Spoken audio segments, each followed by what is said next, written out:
Talking to Dan from Between the Buried and Me. Yeah, I have a question that I've been dying to ask anyone from your band for years. Can you please tell me about the writing process for Between the Buried and Me? Yeah. It's really not, not as crazy as people would think. I think people hear these long songs and really varied compositions and think, I don't know, that we're mad scientists or something. But it's just that there's 4 people out of the 5 of us who are avid composers who all write, and we all have very different influences. So, on our own, we all write stuff that's kind of, within, whatever inspires us, and that comes out. And then when we get together and we hear other people's parts, then we start writing off of those parts and interjecting, our personal influences based off of what everyone else is doing. So then it becomes kind of Between the Buried and Me. So really, it's just, all of us kind of just writing on our own and kind of sharing ideas before we actually get in the room together. And once we've been sharing ideas and they're kind of like familiar in our heads, the actual arranging process is usually pretty fast, surprisingly. Like putting together a 10+ minute long song seems to happen like that because, maybe I have a couple sections that go together, and Paul's got something, and we find a way to like make them work together, and we write off of those. And then all of a sudden, maybe Tommy hears something. And before you know it, songs just get out of control. So, does everything make it in? No. We'll there's a pretty good filtering process. I feel like within each member, individually, there's like I'm very hard on myself, the stuff I write, and so I do a lot of filtering before I even show ideas to people in the band. But then from there, once we'll usually jam something at least once, and if it's just not feeling it, or like if we record it and we hear something differently, we'll nix it. But there's definitely a stockpile of unused things that probably would never surface. Okay, fair enough. With your latest album, the Parallax Hypersleep Dialogues, I have to ask you about the concept of the album. Yeah. Is that a collaborative effort, coming up with the ideas for the lyrics? It's weird because we've wanted to do a concept album for a long time, and Colors was conceptual musically, but not lyrically. And I think it was something that Tommy was always kind of shying away from. Like, our favorite records are concept records, tell a story musically and lyrically, and that just seems like, I don't know, seems like the right way to do a record, really make it this full story and something awesome. But he was always apprehensive about it, and for some reason this time around, I remember like when we were in our touring cycle last year, Paul, our guitarist, had this idea for kind of like a, if we were writing a story, and it's the one character in the story is based off of the character that's in Swim to the Moon, the last song off The Great Misdirect, and he's basically a guy who's just fed up with his life, and gets in a boat and just sails off, with no real plan or anything.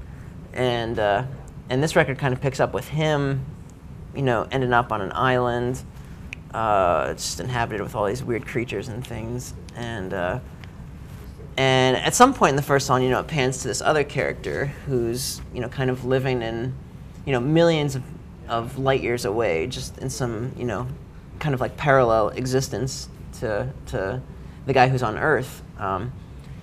And he's kind of going through like similar kind of situation as the guy on Earth was facing, and his planet is kind of like killing itself from the inside. The inhabitants aren't really taking care of it well. Much like Earth, and someone on his planet kind of discovers that there's this other planet way off in the galaxy, which is Earth, that kind of has these resources, much like their planet. So they send him on this solo mission to try and, go learn whatever he can for it. But it's basically him prepping to leave for a mission, or, to basically go on a journey like the guy in Swim to the Moon was, where he's just sailing off, into the basically just into the great unknown, not knowing anything, and the album kind of ends with him coming back and realizing that because of the space-time relationship, by the time he gets back, his planet has just destroyed itself, and it doesn't exist anymore. So like the very last line of the album is it's a huge downer to end on, but it's kind of great because it leaves the next album's going to pick up kind of where this one leaves off, and I think the characters are actually going to interact and meet, and should get interesting from there. But yeah, it's kind of Paul had the general basic idea, and Tommy had to figure out how to flesh it out and make it turn the idea into actual singable lyrics. I see. It's kind of a wild and elaborate story, and it reminds me of when it was Bran from Mastodon was talking about Crack the Sky when he was here for an interview, and he was talking about how they come up with, this happens and then this happens, and then he meets Rasputin and this happens, and he was just building on building, just starting off wherever basically. Yeah, it's weird. I mean, we're all kind of into, kind of sci-fi ideas, and I think we like the idea of being able to bend space and time to be able to like travel like crazy long distances through the universe. Even if that's something we'll never see in our lifetime unless time traveling DeLorean comes along or something. Never know. Yeah, it's still an interesting topic to us, and something that is cool to write about, I think. So, any idea where the story's going to go, musically or lyrically? Musically, no, I have no idea. I've sort of written a few things on my own, but like, this summer really, we'll finally have time to ourselves to where we can be at home and unwind and, forget about this last album and work on the future. And then we're pretty much touring the whole rest of the year after the summer, and it's like beginning in 2012, we'll probably start getting together and working on the full length. But yeah, I'm excited to see where it goes and what happens. It's kind of cool though, because we have a half-hour start, for story and for music to build off of, which is kind of cool. So I'm sure there'll be like recurring themes and stuff. Speaking of influences, you mentioned earlier, influences. I was wondering, any chance there's going to be The Anatomy of 2? I don't know. Because, it's a pretty cool idea. For those who don't know, The Anatomy of is where you did an album of cover songs by bands that have influenced you, right? Mm-hmm. Yeah, that was cool, because we basically, like, there were, a few bands just that we all kind of blurted out that we had to do. And then there were just, like, individual ones that we all kind of went through. And, we picked one individually. And that was kind of fun because, it was, we were doing songs that sometimes I think it was, we were picking out songs that some of the members hadn't heard before. Really? When I said I wanted to do Three of a Perfect Pair by King Crimson, no one had heard that song. And, King Crimson's a big influence on my writing. And it's cool because I think doing that, other members were able to check them out. I think Paul's really into King Crimson, Tommy's very into King Crimson. So it was cool for that. And really, it was a great album for us being able to experiment in the studio. Because right after that, right after that we did Colors, and we took 5 giant steps forward doing that album. And I think The Anatomy of really helped. I would love to do it. I always have a short list of favorite songs and things that I think we could do well that would be fun. I think it'd be interesting to do like a Yes song or something, and try and make it more Between the Buried and Me. Kind of a little bit heavier and something. As far as a full-on album, I can't see us really doing that again. But maybe we'll do like, I don't know, an EP or something. I don't know. I shouldn't even say like.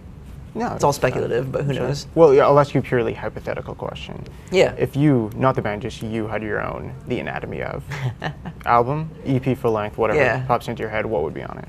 Well, I'm hugely influenced by like 70s progressive rock, like we were talking about King Crimson, and Yes, and how I would love to do those kinds of songs, because those bands had a wide variety of influences as well, whether it was classical, blues, jazz, whatever. They were just experimenting with meshing all these different styles, and I think it would be cool, you know, because I think of Between the Buried and Me, you know, as being like one of those bands, but we have this whole other series of, you know, really intense dynamics that we get to, you know, use. You know, if Peter Gabriel were able to like scream in Genesis, Right. you know, like it would have been this whole crazy different thing. So, you know, it'd be interesting to do, you know, something like that. You know, Roundabout by Yes would be awesome.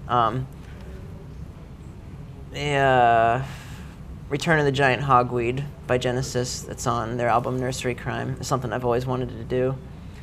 God, I'm not sure other songs, you know. It'd be fun to do, you know, like on that album we did an Earth Crisis song, and that's a band, you know, from the hardcore scene that we all grew up with. That's very important to at least me and Tommy and Paul, being vegan and straight edge. Earth Crisis was very important. So it'd be cool to do another, you know, band from that era that we grew up with, maybe like Snapcase or you know, Botch or something, you know. You Mars Volta fans? Yeah, definitely. Yeah. Okay.